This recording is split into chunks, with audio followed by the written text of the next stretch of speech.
over the last, I want to say actually 2 years, more so since the pandemic, just everybody's in crisis.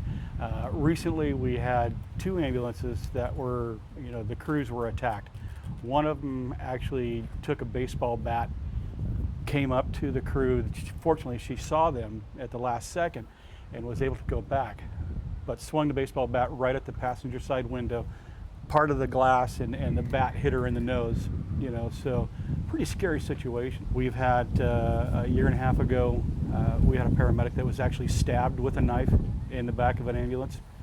We've had razor blades pulled on our crews, so just the increase of violence, of what's going on is insane. They're just, random people on the streets, what their situation is. Is it mental health? Is it drugs? Is it alcohol?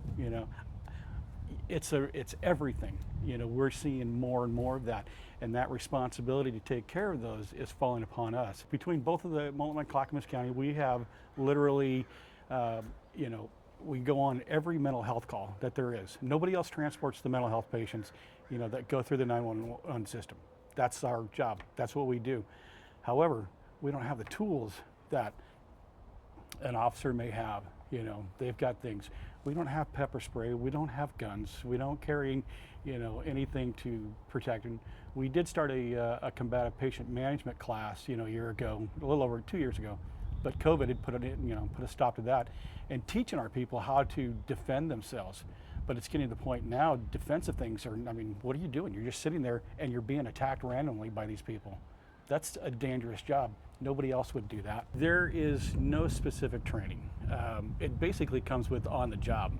So you get experience by running on more calls, and you learn how to deal with it.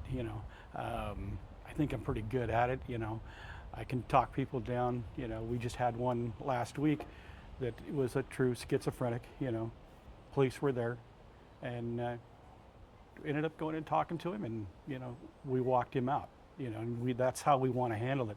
We don't want to go hands-on, but if somebody is having a true crisis, and they're physical and they're aggressive, they're either going to hurt themselves or hurt somebody else or hurt us, then we do have to go hands-on. We have medications though that we can sedate them with and make it safer for us.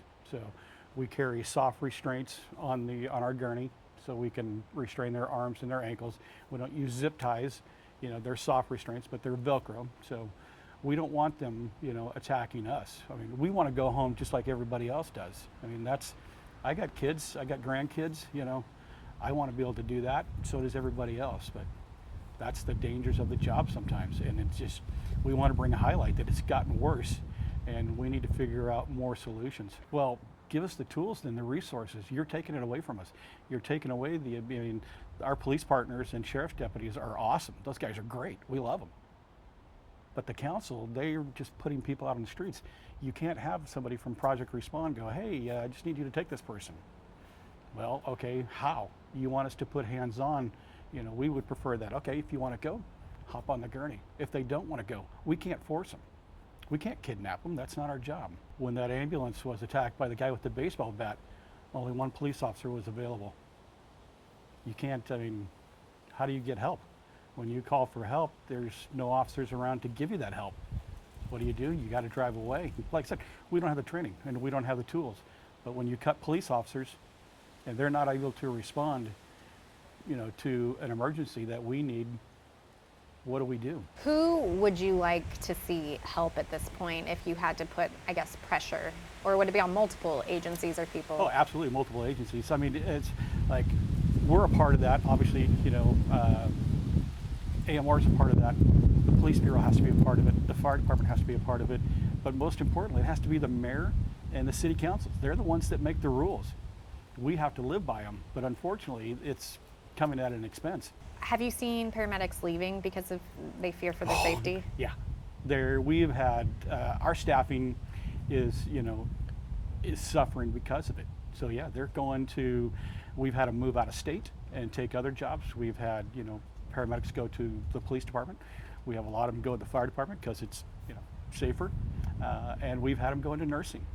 Yeah, they're leaving in droves, because of the last year and a half. The pandemic has put everything on hold too. That's a challenge.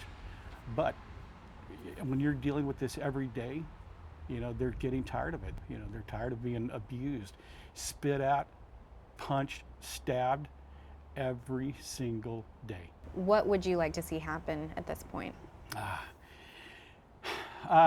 Training has to be paramount. Our safety has to come first. It does. I want to make sure that I go home. I want to make sure my partner goes home, and then I want the patient to be safe. It's a crisis, and that crisis is now falling on us. So they need to sit down. Is there a short-term solution? No, probably not. But there are some solutions, but they've got to be willing to let us come to the table and have those discussions and take our advice or our input. It affects everybody. Whether you realize it or not, if you look at all the homeless and the drugs, you could just walk down any street in Portland. It used to be segregated in, Chinatown or certain areas of downtown Portland. You would see all this. Now it's everywhere. You can't drive any street down McLaughlin, everywhere where you see homeless camps, you see people shooting up, you see the drugs. Who goes to those camps when they get called on? We do. We're exposed to it. They all carry weapons. They all carry, knives of some sort. Now we're responsible with, frisking them. I'm not in law enforcement. I'm a paramedic. I think people need to get a hold of the city council. They need to let them know that, hey, the people that are out there that are coming into your homes every day, and hundreds of times every single day, that our lives are put in danger, and they need to help us out. And the only way to do that, to get changes, is to get on to them. The city council needs to be held responsible. They need to help us out. When it comes to this job, do you have a lot left in you? God, I love my job. My job's fun. I have a great time. Dealing with some of the other stuff is not fun.